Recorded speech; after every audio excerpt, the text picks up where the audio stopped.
Hello, this is Patrick Williamson with my first ever vlog.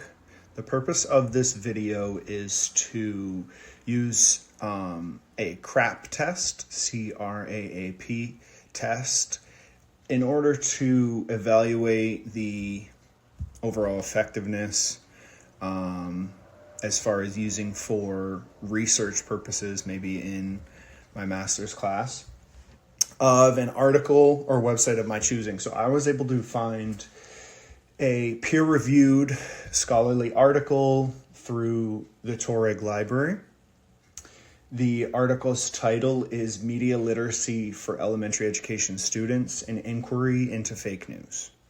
So if we start with the currency piece, this article was created in 2021. It's only 3 years old. It's clearly up to date, right? I would say anything within 10 years, maybe.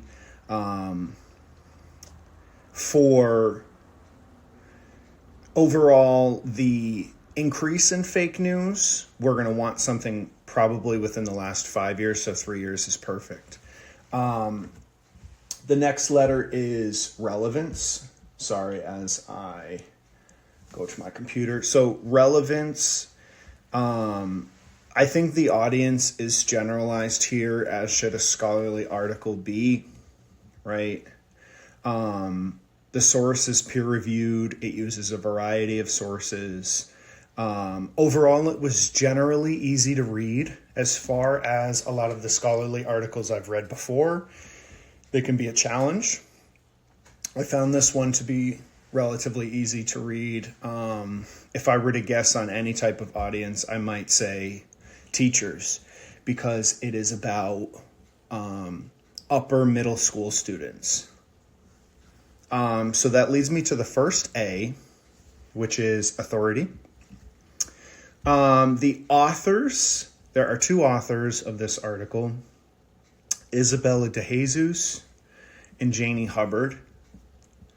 I was able to find that these two authors are affiliated with the University of Alabama in Tuscaloosa. I think for some websites you might be able to have some information or an email, but for scholarly articles, really all you're going to find is the affiliation, which I was able to find. I was not able to find any other contact information other than their names. That leads me to my second A, which is accuracy. So in my searching for this article, I checked off that I wanted it to be peer-reviewed, so I know that it's peer-reviewed. There's no grammatical issues whatsoever. I don't see any language bias. There was actually a piece that was an annotated bibliography giving brief descriptions, which I thought was great. Ton of sources that I looked at. You're able to reference the sources right from the page. They all seem to be credible. So, as far as the first three letters of the CRAAP test, 3 out of 4, it seems as though, we have a pretty reliable article. Everything's checked out. But I think one of the most important letters of this acronym is purpose. And this is the one that I spent the most time with.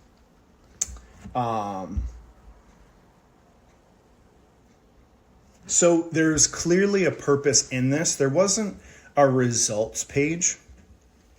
What there was their methodology. A lot of it was methodology. And it was almost like a lesson plan. So really what they did is they had a multitude of games and they had online games, they had tests, they had discussion questions for upper middle school students to engage with in order to test their ability to discern misleading information or fake news. So I have that they used an inquiry-based model to help upper elementary school students to discern and identify fake news. To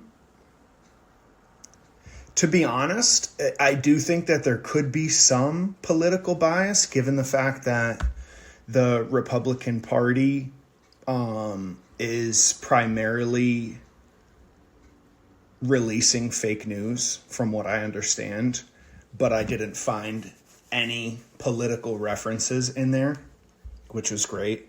I think maybe that's just what I would lean to.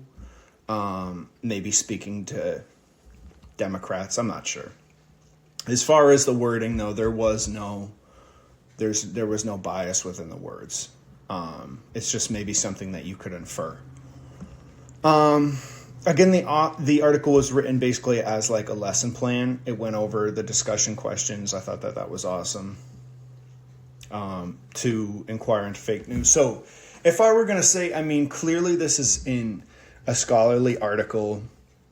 Definitely something I could use for a research paper. I thought it was phenomenal. It was easy to read.